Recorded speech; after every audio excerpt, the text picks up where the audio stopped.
So welcome back to Third Age Reforged and to another battle replay, and I think this map is called MISTRAND, and I have seen this one before, but I have never shown it myself, nor have I actually played on it, which is part of the reason why I'm going to be doing this one today. And this one was sent to me by the Dole Amroth player Shogun over there, but we will be going through the red team first of all, simply because we're over on this side of the map first of all.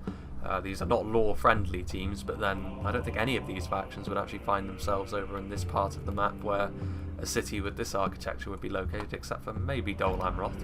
But nonetheless, we shall go through the red team first of all, and we'll start off with Imladris, which is commanded by Cloud Pyro.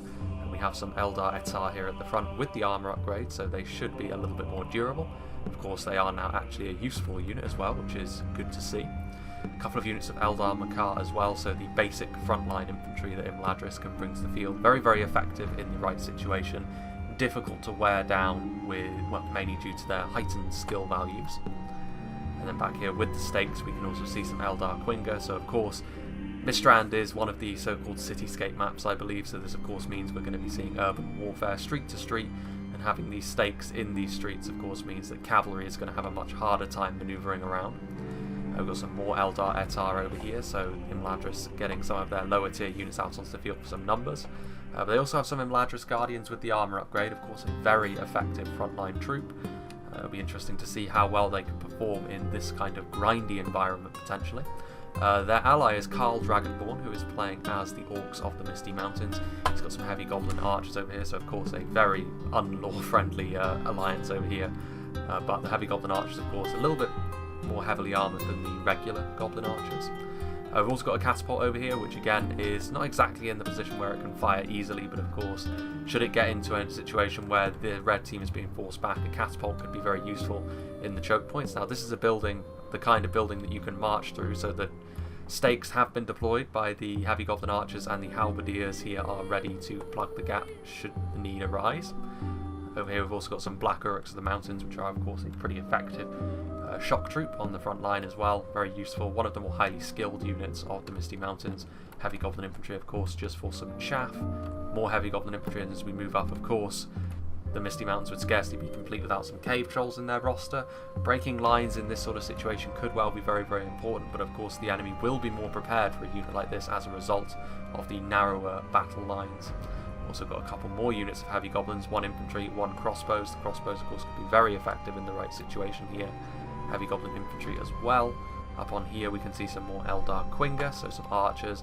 And then back here I would assume we'll probably see some, yep, we've got some Eldar Quinga, some Eldar Makar, and another unit of upgraded Imladris Guardians. There is another unit over here. 2 units of goblin archers, which are presumably going to try and retreat as fast as they can.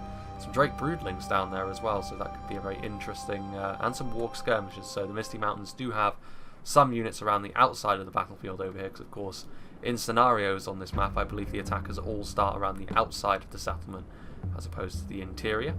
But there are actually some more Imladris units I believe over here indeed. We can see the cavalry is here with Imladris Sentinels, a couple of units, and also some Noritano cavalry with the armour upgrade. And I believe, yes indeed, we've got some Imladris riders, so we do have the armour upgraded horse archer here, which could potentially be very useful. And then of course the High Elven Knights, the Gwaith Irokdor, which are of course very, very effective Elven Knights, and I believe this will be the General's Bodyguard unit. However, the cavalry is all alone. It is lined up Rohirrim style to go up against the army which is located here. But Rudar have all the tools to be a real menace to cavalry, and indeed they do have some Coldfell Maidens, which is proving to be a very good pick here, because they will of course help to zone out this Imladris cavalry if used defensively. And also they have the Knights, they have the Haranadine Nobles, which their AP probably will stand them in good stead against the Gwathi Rockdor, but the overall skill of the elves may see them 1-to-1 still win that, so supporting them with the infantry lines here is going to be crucial. Unfortunately they do have a couple of units of these Haranadine pikemen here, which of course are going to be very, very good at zoning out that cav. Now this Rudar swordsman won't be. If they take a direct charge they are going to get flattened, but still some pretty decent chaff which could go toe-to-toe with the Orcs quite efficiently in this sort of situation. A couple of units of these Rudar marksmen, a couple of units of Etenmoor's troll hunters. Rudar tend to do quite poorly in a very long grindy fight, but in this sort of situation with narrow engagements, if they can deal with their enemy quickly with their high damage units, Rudar can be very, very successful. 2 more units of Haranadine pikemen, so he's maybe overspent a little bit too much on those units in my opinion. A couple of units of Franadine Berserkers over here, so a relatively small Rudar army as a result of overspending on those pikes, but we'll see if Theodore Delta's choices pay off in the end. And then finally, we'll have Dol Amroth. Dol Amroth also have some cavalry, a unit of Tarnostian Lancers, and of course, the customary unit of Haven Knights. So again, should the Imladris cavalry prove to be a little bit too much for Rudar to deal with alone, Dol Amroth will be able to move in to support. Some Tarnostian Guard, of course, the basic spears, the Haven Guard as well, obviously the monsters in melee, provided that they are backed up. We've also got some Dora and Ernil archers with the armor upgrade. Pretty good choice considering they're probably going to have to engage in a skirmish fight with the elves and the orcs. Tarnostian Guard here, and then the first line that's going to be going in, some Dora and Ernil archers, and then some units of Edelond men-at-arms, which actually they do have the armor upgrade, and they're going to be going up with the Edelond halberdiers. And then the final sections of the army, back here some more Edelond men-at-arms and halberdiers, and some Belfalas marines. And actually some more cavalry, and a unit of Swan Knights and another unit of Tarnostian Lancers. So Dol Amroth investing in their cavalry, which in this situation could pay off if they can sort of stick to the outside, but of course I think that strong point of the red team's infantry in the middle is going to be quite difficult to break down with cavalry alone, so they are going to have to rely on some of their infantry units, but we shall begin. Now, of course, the first engagement I would imagine is probably going to be over here. I think Imladris are going to fancy their chances at doing some decent damage here, especially if the Coldfell Maidens advance forward all on their lonesome over here. If they get caught in melee with those Imladris riders, well, those Imladris riders are going to do some decent damage here, but it is the spear cavalry I'd be most concerned about. Noraturno cavalry is moving forward. They're targeting the Imladris riders, probably the worst cavalry unit the Coldfell Maidens could be targeting. They're not a threat in melee, and their superior range is definitely going to hold them in good stead. However, one unit of Imladris cavalry, if they charge forward with all of their cavalry here, they could have done some really severe damage to the Rudar army, but as it is, they only sent forward one unit of Noraturno cavalry, and they're not going to be a match for the Franadine nobles, and the Coldfell Maidens now also coming in, adding their numbers to the fight, and that is going to crush the Noraturno cavalry. You saw how quickly they fell apart under the weight of the Lancers, and they're coming in with another unit of Noraturno cavalry. This is just going to be feeding kills into the Rudar cavalry lines. What is going on over here? Oh my, the Drake Broodlings charge directly in to the Dol Amroth front line. The Haven Knights immediately rushing forward to assist, but the Drake Broodlings were never going to get their way hack their way through the thick Dol Amroth front line, so a bit of a mistake there in my opinion. There are those Goblin Archers which should be able to get some decent kills done on the Edelond halberdiers, but that's not going to last too long because the Haven Knights are simply going to move forward, so yeah, a real waste of the Drake Broodlings there. So certainly here in the early game I would suggest the blue team has had the better of it, but the red team do occupy a very strong defensible position, so we'll see if that can continue. And their cavalry will become less useful as the game goes on, but those Goblin Archers of course don't stand a chance against the Haven Knights. Franadine nobles, well, that's the last of the Noraturno cavalry. There is another unit of them over here. I think actually the Coldfell Maidens, indeed the Coldfell Maidens routing. So now Imladris has got a huge cavalry advantage over on this front, but as soon as Dol Amroth shift their cavalry over here, a lot of these Lancers are not going to be as effective as they otherwise would be. The Haven Knights and the Swan Knights will make quick work of anything that isn't the Gwaith y Rochdor, which will be able to put up a more concerted fight. But Rudar is also shifting their entire infantry force into the settlement itself. That of course leads around the back, so they are going to move into the town. And this is obviously the best move. All of this infantry will be much better served trying to smoke out the red team's infantry force. But this is a very good settlement, and I would quite like to see the scenarios that were made on this. I know they were a thing, but obviously in this sort of situation we're going to be seeing a lot of street to street fighting, as both teams started off within the settlement. Tarnostian Lancers, there really wasn't much that the Orcs of the Misty Mountains could do with these expeditionary forces. There were Mountain Orc Berserkers which were hidden, but they're just going to be cycle charged into oblivion by the Tarnostian Lancers. You can see there another very nice charge. The AP will inflict some superficial casualties onto the Dol Amroth forces, but nowhere near enough, so the red team are almost certainly going to be much more defensive. There is actually a unit around the back over here. These are the Warg Skirmishers, which are the General's bodyguard. They're probably going to be linking up with the Imladris cavalry. What damage they can do remains to be seen. But yeah, these Tarnostian Lancers doing pretty well for themselves in a situation where their effectiveness is going to be lessened in the late game, because of course the Misty Mountains and Imladris will be forming up.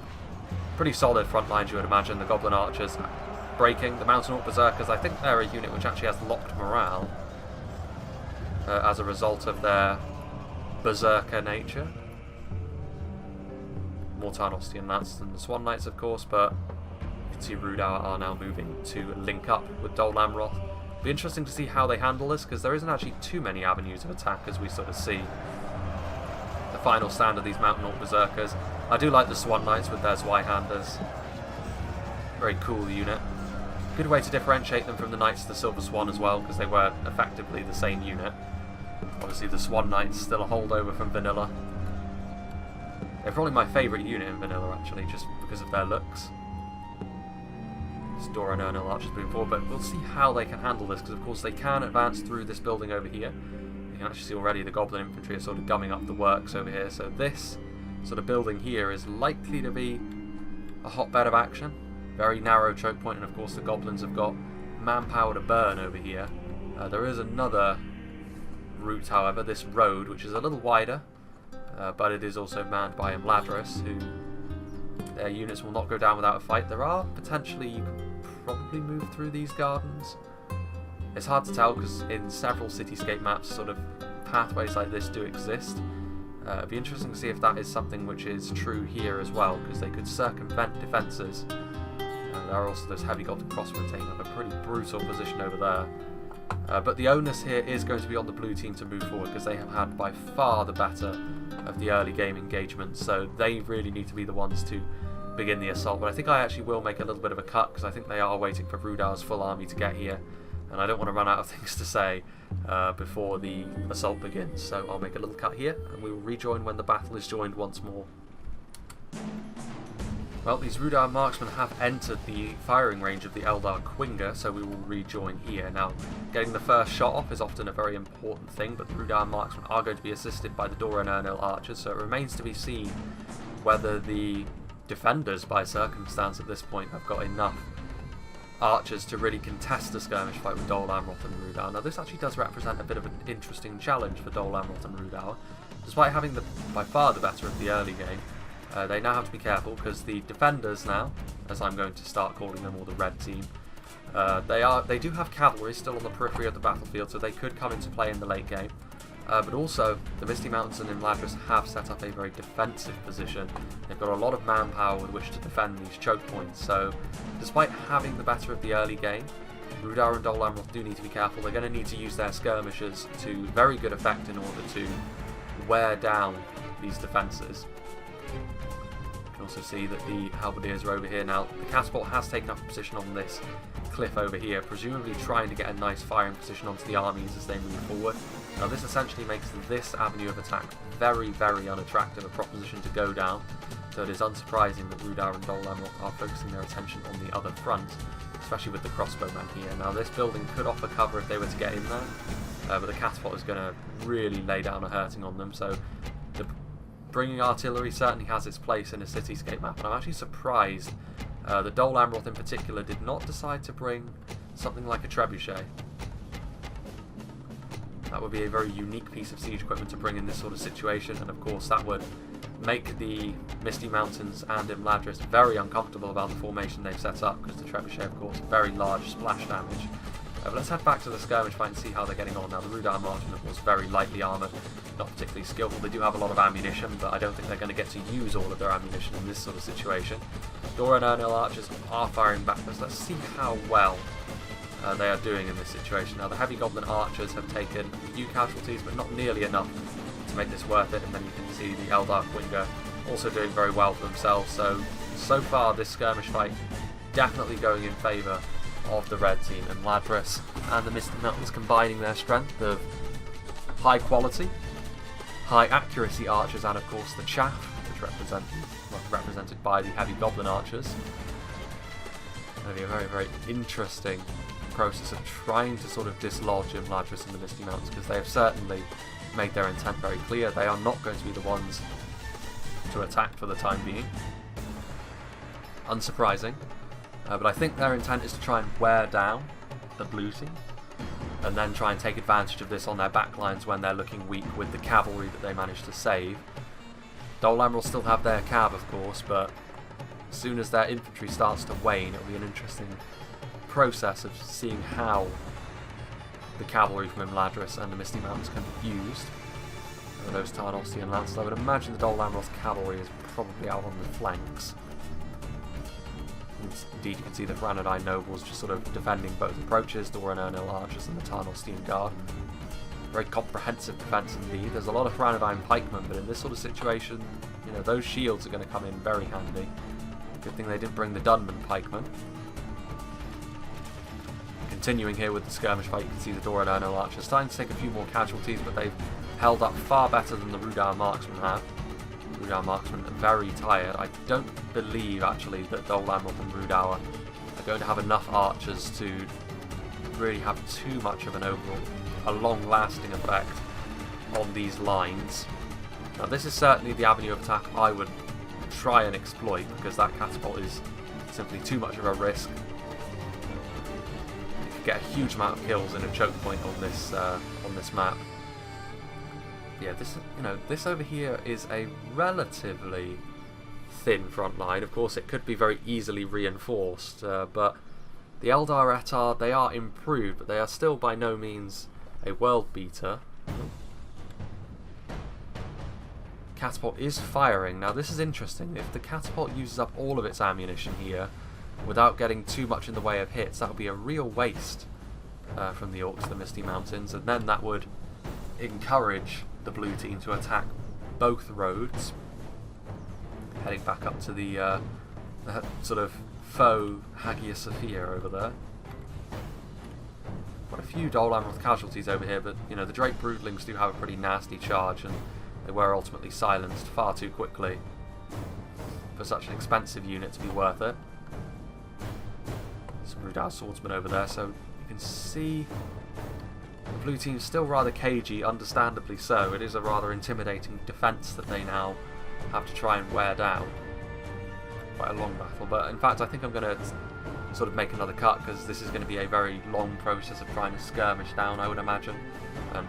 I only have so much to say about something like that. So we will rejoin when the battle begins in earnest, I think. So, predictably, the first engagement is actually between archers that are mostly out of ammo in the heavy goblin archers case, but the Doran Ernil archers have run their arrow supply dry. Obviously sending them out here to try and act as a little bit more of a distraction, but the Doran Ernil archers, of course, with their armour, they are a superior melee fighter. You don't really think of them as being a hugely effective melee combatant most of the time, but against heavy goblin archers they will certainly do the job. Slowly bleeding the defenders out from the wrist. There's fire arrows coming in. There are these Rudar swordsmen moving forward. The Rudar marksmen still have ammo, because of course they do. The Rudar swordsmen are moving forwards, and honestly, interesting little nooks and crannies in this city. These Eldar Quinga are moving forward. That's actually a second unit of Eldar Quinga, so the defenders maybe are overcommitting in terms of the arrows that they're using here, because this is exactly what the blue team will want. Using up all of the arrows means they are going to have a much cleaner approach over here, and then of course, as the battle goes on, units like the Etenmoor's Troll Hunters, Belfalas Marines and Tranadine Berserkers are going to become very, very powerful. Especially seeing as Imladris don't have any of their super high tier units here in the defence that they have put up. Their highest tier unit was the Gwaith Iroktor, which still lurks in the corner of the map.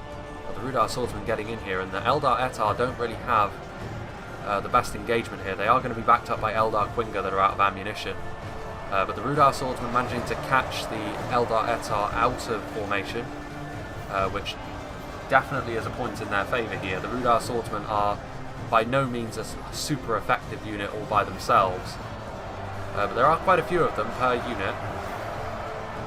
Now the battle is starting to begin. You can see the Tarnostian Lancers actually taking quite a lot of damage to the point where they're getting shaken up, and the Eldar Makar are probably going to try and finish them off, although they are getting into a position where they could get a downhill charge, which in this sort of engagement every little helps. The Doran Ernil archers, obviously defeat seems certain. All of these high elven units of decent quality. Now that the Eldar Makar are on the front line, the Rudar swordsmen are going to find themselves thoroughly outclassed. The Tarnostian Lancers, that was a rather tame charge, to be honest, into the side of the Eldar Makar, only getting a few casualties. They will escape to have another bite of the cherry, but more Eldar Makar are being committed. So I think that the red team recognise that this is where their line is a little bit weaker, because the crossbows and the catapult cannot help their infantry. And there are actually some Pyrannodine Berserkers moving forward, so this is a unit which could come in very, very handy.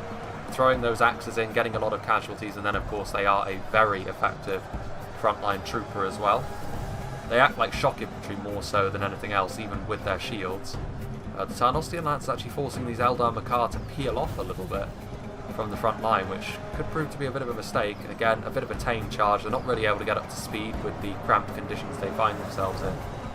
Now the Pyrannodine Berserkers here, they are getting hammered by arrows. Maybe a bit of a mistake to commit them forward so early. The blue team were having it all their own way with regards to those axes though.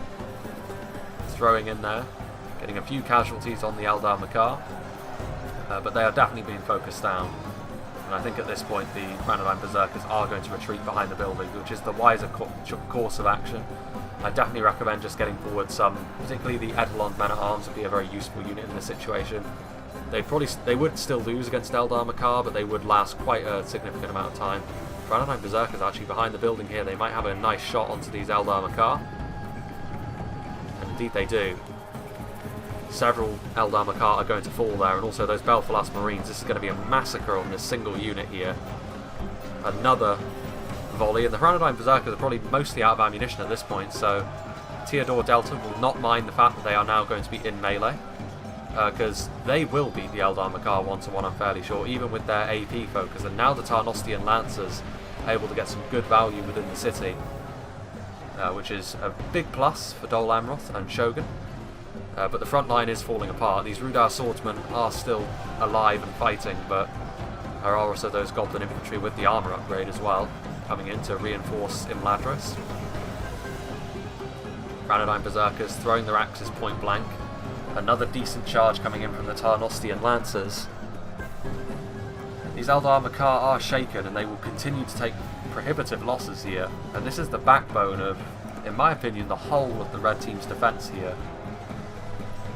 Because when you have a unit of the Eldar Makar's quality making up the bulk of your front line, it can be very difficult for any would-be attackers to get decent value off, but they are certainly managing it here.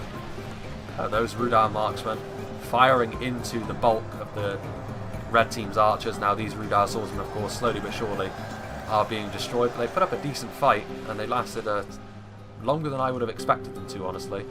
Eldar Makar victory seems certain. Are you sure? I think these Pyrannodine Berserkers have definitely been the victim of being skirmished down. I think they were committed a bit prematurely, because they are a unit with their AP in melee and their axes, of course, which could have been used in the late game to great effect. And unfortunately they are in completely the wrong formation to be facing off against the Eldar Makar. These Tarnostian Lancers are moving forward. This is bold, and unsurprisingly they're wavering under huge arrow fire. Also the Eldar Quinga over here blocking their way through. The Rudar Swordsmen, however, turning this fight around. Victory seems certain now. Now defeat is almost a certainty. Tarnostian Lancers coming in, getting some more kills on the Goblin infantry. But big credit to the Rudar Swordsmen doing a really good job over here. There are those Eldar Makar as well. Pyrannodine Pikemen moving forward, but it's too late. I think these Pyrannodine Berserkers did okay, but they didn't really pay for themselves. They are a very expensive unit. And it was only Eldar Makar they were facing, so Imladris definitely had the better of this engagement, even if they're going to fall by the wayside here. Pyrannodine Pikemen being committed forward, because of course Rudar are primarily invested in these pikes. And they may have a shield value, but under arrow fire, that is still going to be the defender's most efficient way of dealing with this pike unit, especially from the side like this. I'm not sure the shield value would be in effect based on the angles. Eldar Quinga. Those Rudar swordsmen are still fighting. Those Tarnostian Lancers are fighting to the death. But these guys, big respect. They're not the kind of unit you expect to really do a lot of heavy lifting in a fight, but they've definitely done their ancestors proud there. Pyrannodine Pikemen, you can see these Rudar marksmen. Are they out of ammunition? That would surprise me. They've still got their bows out, so I don't think so. They're getting way too close to the action for my liking. 4 Tarnostian Lancers. Dol Amroth is holding their men back in reserve a little bit more. Eldar Makar rushing forth, hoping to catch the Rudar Marksman, I think. And if they do, the Rudar Marksman will not stand a chance. I'm not sure what Rudar was thinking, trying to manoeuvre them closer to the fight. That would be a fantastic way to get them killed. Ranelagh Pikemen are turning around, but this is going to expose their backs to the red team's skirmish line, which of course is going to go exceedingly badly. They are actually now going to engage the Goblin Infantry, however, just in time to see their Rudar Swordsmen break. But of course the Ranelagh Pikes are easily going to dispatch a force of Goblin Infantry, and now their shields are pointing in the right direction for certain. So the Ranelagh Pikemen should be a pretty good building block here for the blue team to continue their assault. Rudar Marksmen, those 4 Tarnostian Lancers trying to charge into the backs of these Eldar Makar, and if they remain in position, those Ranelagh Pikes are not going to be long for this world, so they definitely need some reinforcements, and indeed some Rudar Swordsmen are on the way. I think some Dol Amroth men are on the way as well, which would probably be necessary. The heightened armour values from Dol Amroth are going to be very, very important. But yeah, these Eldar Makar, if they remain in position, could spell disaster for this unit of pikes. The cycle charging for this unit of 4 Lancers is helping a lot, but I'm not sure whether they're going to kill them off quickly enough. We shall see. Rudar Marksman still firing away. It'll be interesting to see actually, because I think the red team are running out of steam a little bit with regards to their skirmishers on this side of proceedings. Because they're almost certainly going to keep their catapult and crossbows on the other side to prevent the blue team from wanting to attack down that other road. But yeah, with the Adelon men at arms, with the Rudar Swordsmen, these Ranelagh Pikes are going to get the support they need, and of course these Goblin Infantry are not going to be enough to hold them back for too much longer. They're going to break actually. Yeah, there they go, fighting to the death at the very least, but I mean now skirmishers represent the first line here, so they're going to need to retreat behind the Eldar Etar. Heavy Goblin Infantry and Imladris Guardians will shore up the line of these pole arms. Eldar Quinga still firing away, but there are some Etalon men at arms coming forward with their good shield and armour values. The fire arrows are not really going to be too effective. You're not really going to see a great deal of breaking from the Dol Amroth standards here. Those Tarnostian Lancers getting a lot of value considering there aren't many of them left. Rudar Swordsmen and Belfast Marines moving forward again. Now the Etalon Halberdiers moving forward. So I imagine it's not going to be too long based on the amount of time left that we see a more concerted push from the blue team. Because the momentum is certainly in their favour at this point, I would say. Indeed, the red team has lost more. I think those early game engagements with the cavalry really worked against the red team. And if they're going to win this battle, it'll be from a position of playing catch-up since the very first engagement. Etalon men at arms charging in. They're going to be backed up by the Halberdiers. The Halberdiers are going to be very, very good against the heavy Goblin Infantry. All of their survivability essentially comes from their armour and shield values. And the AP on the Halberdier is going to be very, very useful. Imladris, of course, a little bit more armour focused, although their lower tiers are more standard Elven fare with lower armour, so they actually won't be overly effective against the Eldar Etar, but they will help against the Imladris Guardians, which are being committed forwards now.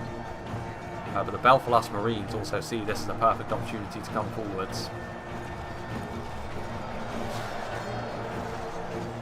I can certainly see why the Imladris Guardians are a very effective unit, however, so... Well, the Belfalas Marines actually retreating back again. Eldar Quinga and Heavy Goblin Archers proving to be a little bit too scary for them. Eldar Makar and Imladris Guardians, they still have plentiful reinforcements, but the strength of the blue team at this point may very well carry the day. You can see here the Etalon men at arms. This actually might be a good screenshot opportunity. Although I'll do that post-battle. Comb for a good screenshot. Yeah, the Halberdiers really shoring up the line. This really goes to show what an effective unit they can be. So this makes a good follow-up for the Dol Amroth faction showcase. Definitely a very, very useful unit in their roster. Doesn't have to be a hyper elite unit for it to be very, very effective. What is going on back here? Just a single Eldar Makar. Thought it was a cavalry unit then that they had maybe peeled off to try and use there. And still, those crossbows and that catapult still represent a real obstacle over on that side. So for now, still only a single line fight. And actually, the Elven skill and Elven supremacy is starting to shine through here, because Dol Amroth will not be able to keep up this assault without reinforcements, and sensing this, Theodore Delta is going to send forward some Paradigm pikemen to try and keep this front line in business. Those heavy goblin archers are out of ammunition though, and the amount of composite bows that the red team have is starting to be on the wane a little bit. Saying that, however, those Eldar Quinga are in range, but at this point I think the blue team just need to take it on the chin and commit forward men. Indeed they are. Granadine pikemen, they are going to make it into melee. How many of them that will be left alive? Whether that's going to be overly effective or not, we shall see. Heavy goblin archers trying to add some numbers to the front line as well. And yet another unit of Edelon men-at-arms, of course, resilient against arrows. Not going to do much in terms of damage. The Imladris Guardians, of course, far superior in that regard. But just shoring up this front line, playing the attrition game here is going to suit the blue team at this point, I think. I don't think the red team has got enough in terms of infantry to really last in this kind of fight for too much longer. Dol Amroth with all of their swan motifs. Still, the elves seem to have victory in their court, however. But those Granadine pikemen have certainly evened the odds a little bit, and that extra unit of men-at-arms will probably be enough to start hacking their way through the goblins in particular. And there's another unit of heavy goblin crossbowmen coming down here, which could be very deadly, provided they get a decent shot, which I'm not sure they have at this point. They need to arc their shots a little bit. 3 Tarnostian Lancers bravely going in. Oh, excuse me. Allergies. They are going to stop those Eldar Quinga from firing briefly, but of course that's not going to last too much longer. That one Lancer is going to be chased off by the Eldar Makar. But the bread and butter of Dol Amroth here, proving their worth, showing their similarities to the Gondor infantry here when it's upgraded. Very resilient on the front line. They don't necessarily do a lot of damage, but they are difficult to get rid of. Rudar marksmen. What do they have in terms of reinforcements? Rudar swordsmen and more halberdiers? More Eldar Makar being committed, so this of course will shift the fight's balance back in favour of the red team here. But just looking at the map here, you can see the cavalry just slowly but surely moving forwards, hoping to sort of get the drop on them, but I don't think they will. If you just look over here, you can see one of the scariest melee cavalry forces in the Swan Knights and the Haven Knights waiting in, I believe, the only pathway in to MISTRAND. Yeah, there are 2 roads, but this really is the only way they're going to be able to get into behind the back lines of the enemy. Can't really see that happening anytime soon. The Edelmont Halberdier is routing, however, so the strength of Imladris being shown in full force there. The Belfalas Marines are starting to throw their javelins into this area of the battle over here. Could prove to be pretty deadly. But I think they are going to retreat once more. They don't want to be in the sightlines of these crossbows. Now, the Rudar marksmen are targeting the crossbows. In my opinion, not really worth it, because with the crossbows, if you don't kill the whole unit, as I've said before, they'll keep their effectiveness far better than archers that take casualties will. So you're actually better off leaving them in many ways and trying to target something a little bit more squishy. Rudar swordsmen, there's actually Forager javelins coming forward as well, a unit that was hidden at the start. A very, very effective javelin unit. But at this point, actually, the Elven front line looking a little bit more exposed. Not able to form up a united line, and of course chaos is always going to favour the more quantity-focused army, and in this case that is definitely going to be Rudauer. Backed up by their javelins, this is Rudauer's real strength in a situation like this. Their javelins can be very, very efficient. Granadine pikemen are another unit which do well in choke points. But as a general rule, If you were to back an army in a choke point battle, it would probably be in Ladris more times than not, but here they're having to send forward another unit of Eldar Makar, so more and more infantry is being committed to this fight over here, and you get the sense that this choke point is really where this battle is going to be won and lost. Oh, that is a lot of javelins being just thrown forth. Those Imladris Guardians started to run out of steam as well. There's not many of them left, and indeed more men being committed over here, or more goblins I should say, a unit of heavy goblin infantry moving forwards. Defeat seems certain for the elves now. Again, these Rudar swordsmen have impressed me with how they've been used in this fight. Again, they're not the highest quality infantry by any stretch of the imagination, but they've been decent in the engagements that they've been in thus far. And Imladris Guardians still kicking. Moving forward with a flood of heavy goblins, and this is certainly going to turn the fight against the Imladris Guardians. No, the Rudar swordsmen. Origin javelins moving forward once again. They aren't going to like being under skirmish fire at all, depending on whether or not they still have ammunition, and indeed they do. Can they get some good volleys down?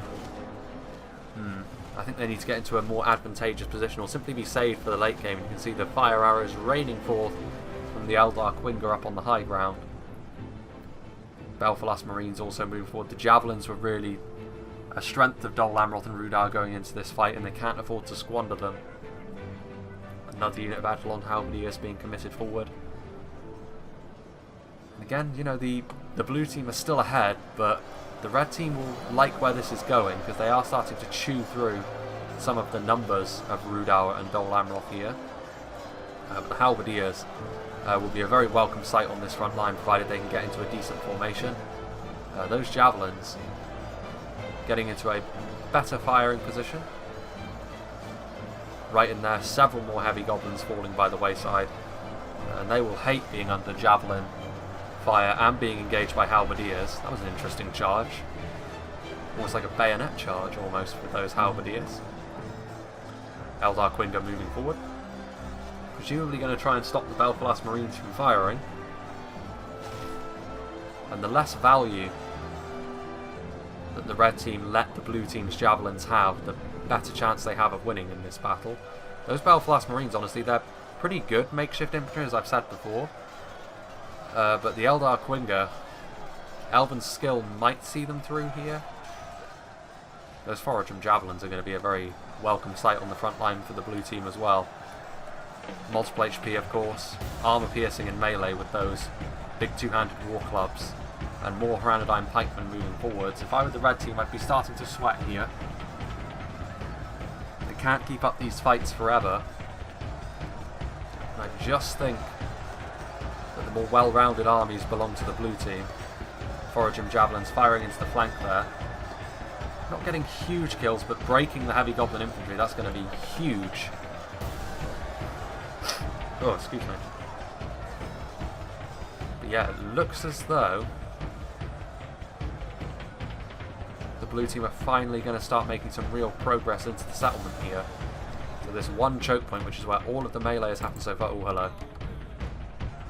Glad I caught the tail end of this engagement, because this was rather foolhardy to think that they could have won this fight in Ladris. The Gwathi Rockdor are good, but they are not as good in melee as the Haven Knights. And indeed, they don't want anything to do with this engagement anymore, because the Swan Knights are butchering the Imladris Sentinels. So Imladris do manage to save their Knight unit at the very least, but their cavalry force is now diminished. Dol Amroth proving their strength in this field of battle. Ooh. What have we over here? Oh, hello, the Cave Trolls are being committed forward. Now the Belfalas Marines blocking the advance of the Eldar Quinga. More javelins being thrown into the heavy goblin crossbows. Again, maybe not the most worthwhile use of their time. The Eidolon Halberdiers, I'm not sure why they're trying to retreat and show their back to the enemy. That's just going to result in their unit being destroyed by low-tier goblins. You need to hold your ground even against trolls. Show no cowardice. Granadine pikemen moving forward. Foraging Javelins. So we are into the final 10,000 frames, and we're still talking about this one engagement over here. And it's unsurprising to me that the blue team have decided not to advance down the crossbow and catapult avenue of attack, because they would be destroyed if they went down there. The catapult would get too many kills. So a well planned out assault thus far from the blue team. Imladris Guardians being committed forward. But I think the misuse of their cavalry is ultimately going to be a bit terminal here for the defenders. More Belfalas Marines being committed forward. The ones that are out of ammunition fighting on the front line now being backed up by Granadine pikemen, which might not necessarily win this very densely packed front line now from the red team, but they will at least hold them in place.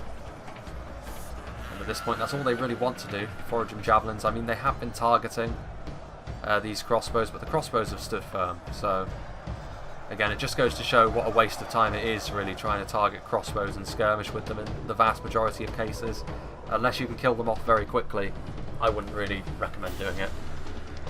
These Belfalas Marines, on the other hand, throwing their javelins into the infantry blob.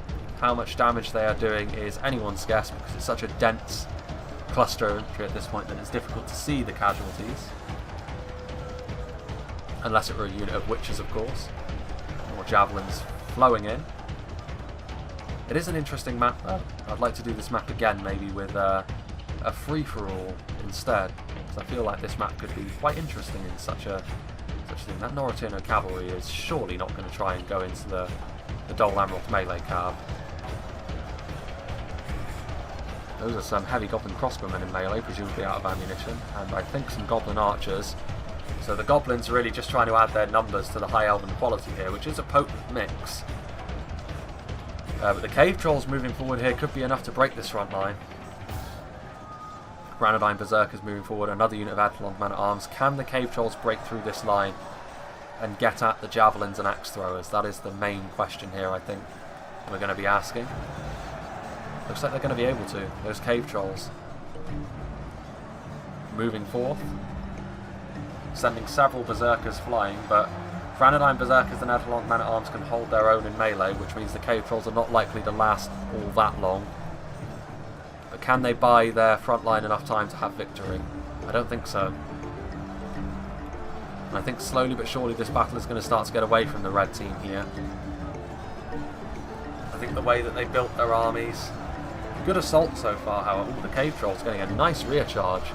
Good use of the trolls there. People often leave them in melee where they stand. That was a good rear charge there. Swinging the favour of this fight a little bit back in favour of the red team. Ettenmoor's troll hunters moving forwards. The hand projectiles of Rudau. But those berserkers have taken some pretty hefty losses so far from the cave trolls. Trying to escape even. Foraging javelins, I think, trying to get a volley off on them, which should inflict some casualties. There are also those Ettenmoor's troll hunters.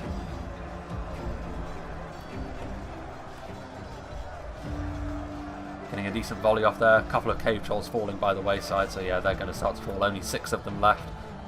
Edelon Halberdiers doing a decent job at helping to bring them down.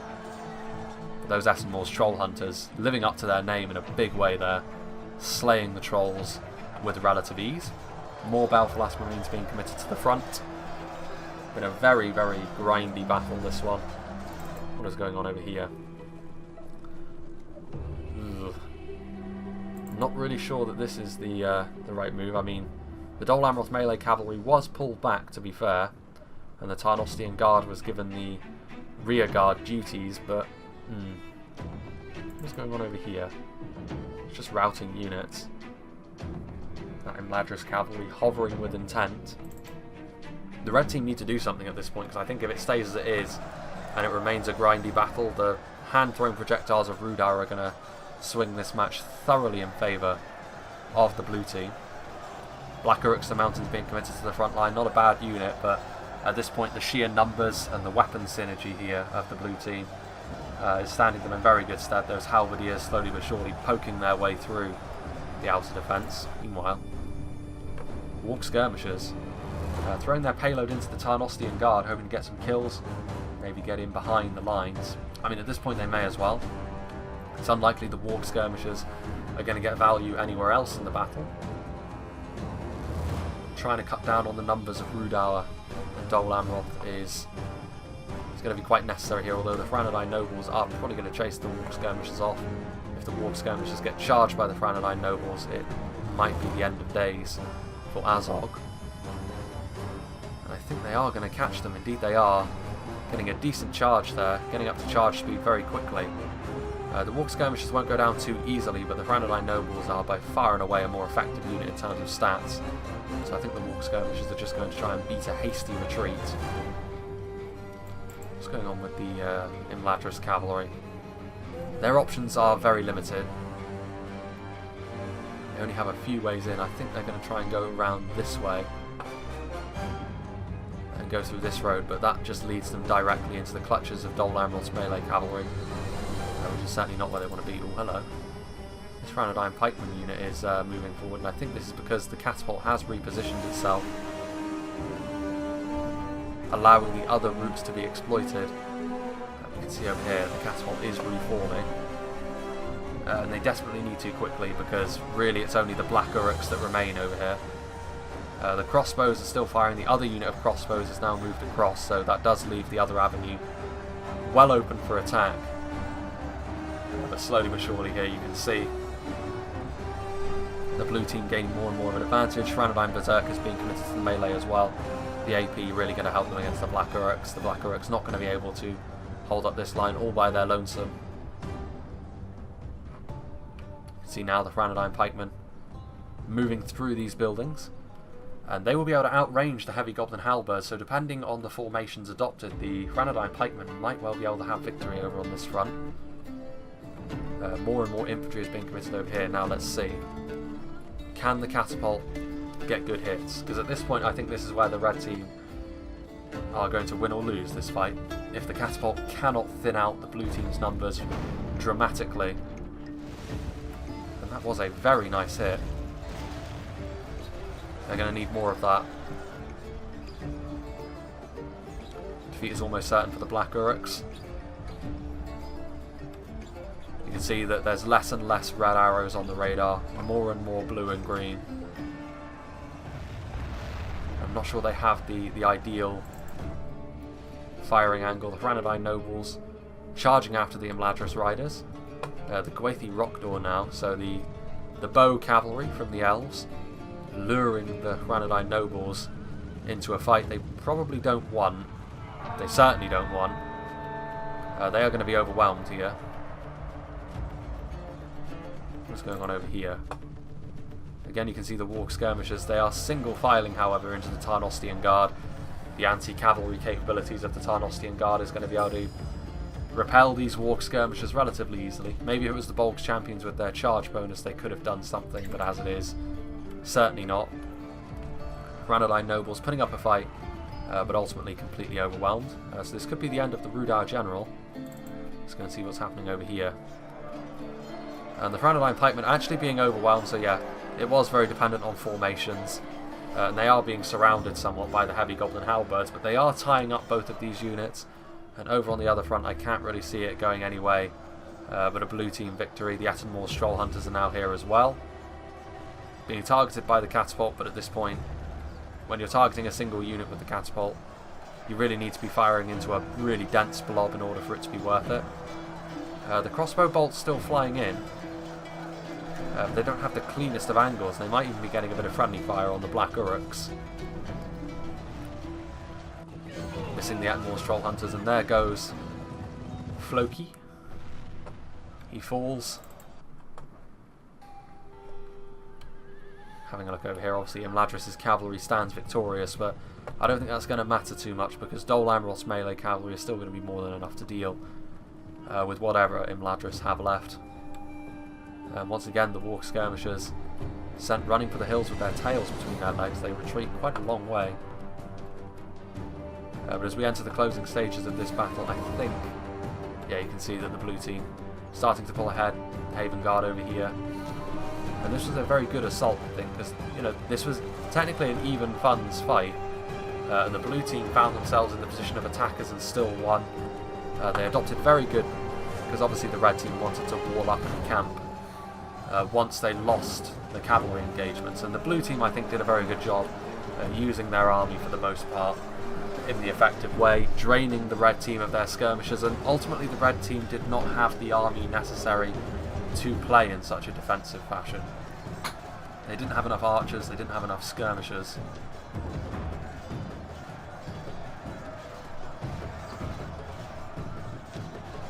You see here that more pikemen being committed forward. The troll hunters probably out of ammunition at this point, but they do double as pretty effective armoured spearmen as well. Granadine pikemen, yeah, they're being overrun at this point. Over here, these Granadine pikes not doing quite so well, but they are. Well, I say they were gaining the attention of a lot of heavy goblin halberds, which are now having to sort of reposition themselves. This catapult represents the last bastion for the so-called defenders. Heavy goblin crossbowmen trying to run away. At this point there's no use running away really, because they don't really have anything that can defend them, so they're never really going to be able to turn around and get any shots off anymore. There isn't really anywhere to retreat to at this point.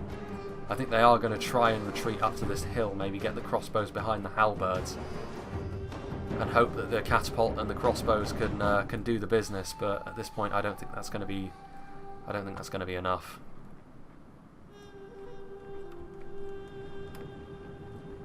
Halberdiers, yeah, they're not going to be quick enough. They're going to be caught, I think, by the fresh pikes. Some Belfast Marines as well. Heavy goblin crossbowmen doing their best to run away, but they're already shaken, so I can't imagine they're going to last all that much longer.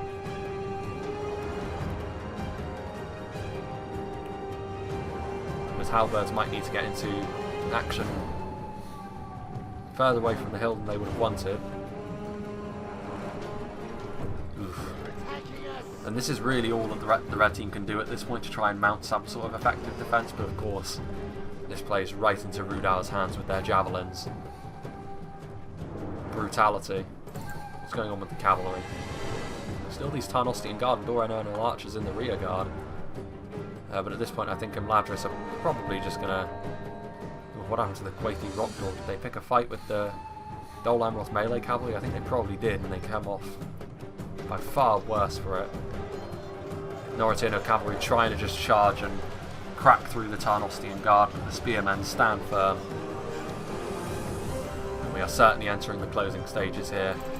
Just over 2,000 frames left to go, and the victor of this battle is very obvious. But a very good assault, and I think this does show that if you pick your targets when you're attacking, that can make all the difference, because this wasn't even a siege battle where the red team had less money. And they certainly had the better of these engagements, the blue team. The crossbows are going to do their best, giving it the old college try, but ultimately it's not going to be enough. Credit to the red team for trying to make the best of a relatively bad situation from the get-go. You know, when they had the worst of the cavalry engagement, things were always going to go a little bit awry, I think. But also I think they definitely needed to pick their army a little bit more wisely, I think. If they were going to defend like this, they needed to use their skirmishers more wisely and not fall into the trap of trying to skirmish with Rudar and Dol Amroth, because that's exactly what they wanted. And ultimately, maybe trying to condense their defence so the catapult could reach any angle. Instead of defending this choke point, maybe defending the top of this hill and this choke point here. I would have left 3 angles to defend, but the catapult would have been much more useful in defending all of them. But again, hindsight is 2020. The Haven Guard moving forward, and this is obviously going to be the final nail in the coffin. Catapult doing their best. But ultimately we may as well speed things up a little bit here. Those heavy goblin halberdiers are fighting to the death. This is really the only fight now that is worth our attention, and it is made up of a catapult crew and heavy goblin crossbowmen. Ultimately I think the Warg skirmishers are probably going to be the last units in the fight, Obviously the Haven Guard, not really the MVPs of this match, just really coming in to steal all the glory at the end, but it's still good to see them nonetheless. One of the finest looking units in the game. And the heavy goblin crossbows falling by the wayside here. Well, there goes Azog again. He may as well just try and charge through the Tarnostian Guard at this point, but obviously he's going to have no success. Broken and fighting to the death, these crossbows. Credit to them for fighting to the death. But ultimately all they're really going to do is pad the kill count of all of these units. Brutal. Is this the final unit? Yep, the Gwathi Rockdor. They both admit defeat. So they won't fight to the death here. But that's fine. They basically did. Only 2 knights left alive at the end.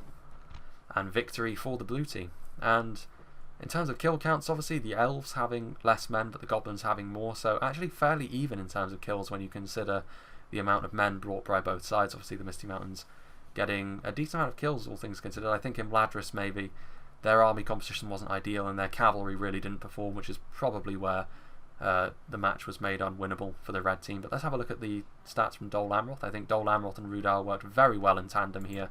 Very similar kill counts. And unsurprisingly, the Halberdiers really were the MVPs. When it came down to a line battle, they really laid down the hurt on both Imladris and the Misty Mountains especially. Tarnostian Lancers used very effectively as well. Lancers in a cityscape map often are not cost effective at all, but they were made cost effective here by Dol Amroth, so very well done to him. So yeah, a different kind of fight here. Obviously these cityscape maps can work out very differently depending on what sort of compositions are brought, and in this situation being overly defensive I think cost the red team a little bit, and misuse of their cavalry. But well played by the blue team for exploiting their own army compositions to their fullest. So yeah, I hope you enjoyed this, and I hope you'll join me for whatever is next, which is probably going to be the Linden faction showcase, and then following that we'll have another replay, of course. You know how it works by now. So yeah, I hope you'll join me for all of that.